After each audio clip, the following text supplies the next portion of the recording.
Hi, everyone. I'm Abby from the League of Women Voters, and I'm here to talk with you about pre-registering to vote. So if you're not familiar with the League of Women Voters, we are an organization that is dedicated to making democracy work.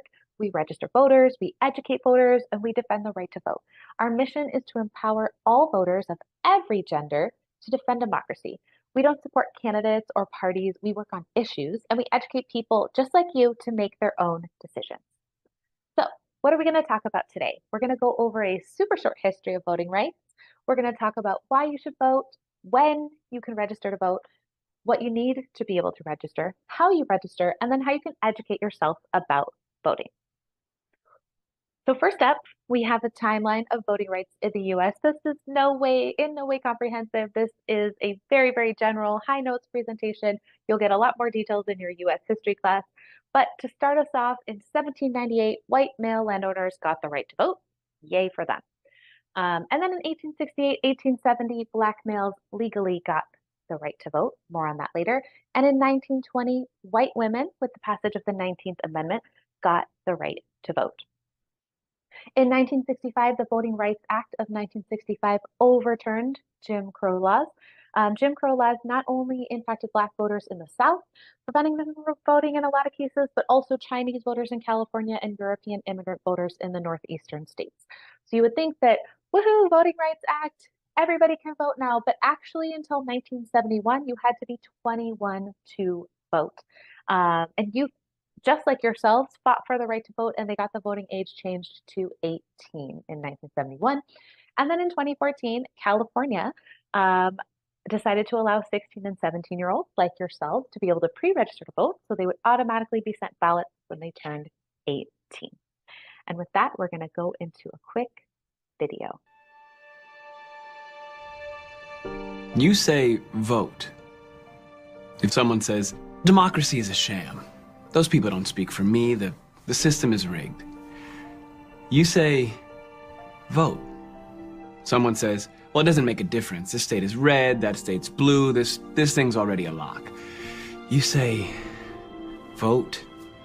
Someone says, hey, I'm making a statement by not voting. And then you say, well, I can't hear it. This is not about the White House. This is about your house. If you're not registered to vote, you can't sit on a jury. You can't choose your mayor. You can't choose your city council. You can't even choose your district attorney. You can't decide which measures will help your family and community and which will put them at risk. This government was designed to be changed.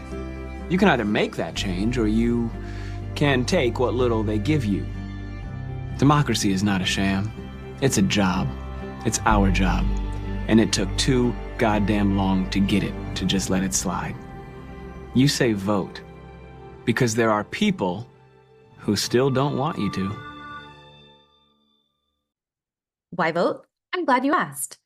You should vote because you can affect the policies that impact the people around you, the world, and your life. You can protect the rights earlier generations fought to achieve, like choice and the right to vote. You can affect policy on climate, human rights, school safety, justice for dreamers, and LGBTQ+ issues. Movements like school safety and justice for dreamers are great examples of youth movements that you can get involved in. You can start other movements on issues you care about as well. Even small numbers of votes can change the outcome of elections.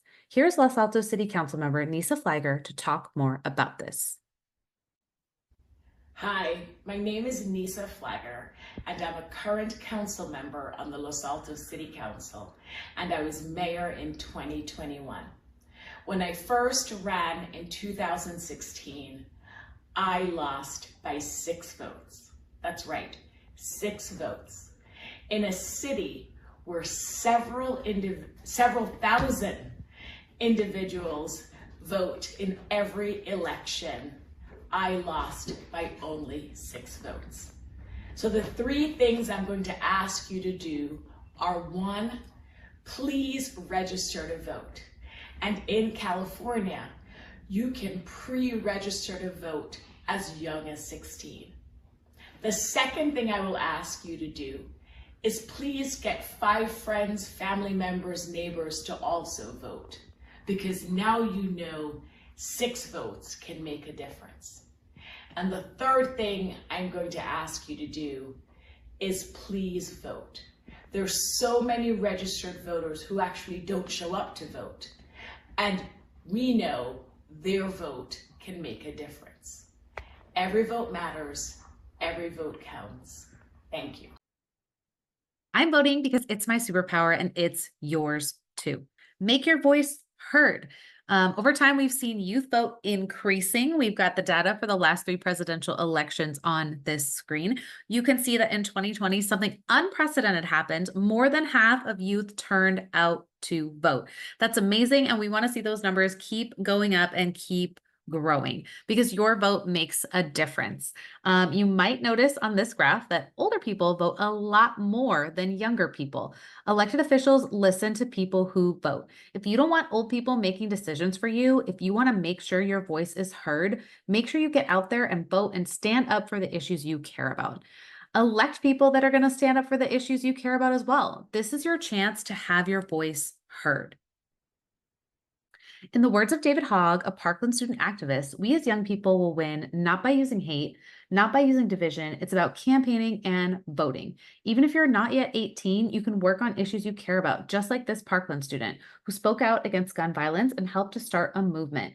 There's more work to be done on so many issues that impact youth and our communities. Look for opportunities to get engaged and make a difference. Making a difference doesn't have to wait until you're 18. In California, when you turn 16, you can pre-register and move America. So pre-register to vote today. What do you need to pre-register? You need to be a U.S. citizen and a California resident. You need your full name as it appears or will appear on a driver's license or California ID. You need a California driver's license, California ID, or the last 4 digits of your social security number. You'll need to indicate where you were born, either a U.S. state or foreign country of birth, and you'll need your signature exactly as it appears on an ID. If you do not have a signature ID like a driver's license, you will need to fill out a paper form. For those of you registering online, this is what the website looks like. You can pre-register online or at the library or at the DMV. You can do it on your phone as well. If you're 16 to 17, which most of you are, you will be using that middle box where it says pre-register to vote for California residents age 16 and 17 who want to be future voters. Take action now. If you're a U.S. citizen and a resident of California, you can pre-register at 16 and vote at 18. To get registered, visit registertovote.ca.gov. That's registertovote.ca.gov. If for whatever reason you are not able to pre-register today, check out these resources. There's a lot of great information and it might get you excited about how you can get engaged even if you're not able to vote at this time. I recommend Brennan Center for Justice, Reclaim Our Vote, Rock the Vote, and Voto Latino.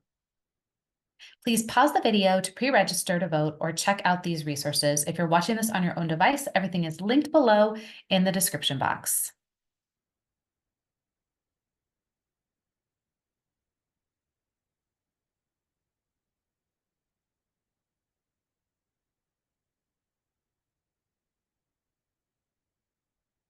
Remember to get the facts before voting because your vote matters. Look for good, unbiased sources of information like Vote 411, attend local events like debates or forums, and check out candidates' websites. Your ballot isn't just candidates, so make sure you research the issues covered so you can make an informed choice. Thanks for watching, and don't forget, pre-register at 16 and vote at 18.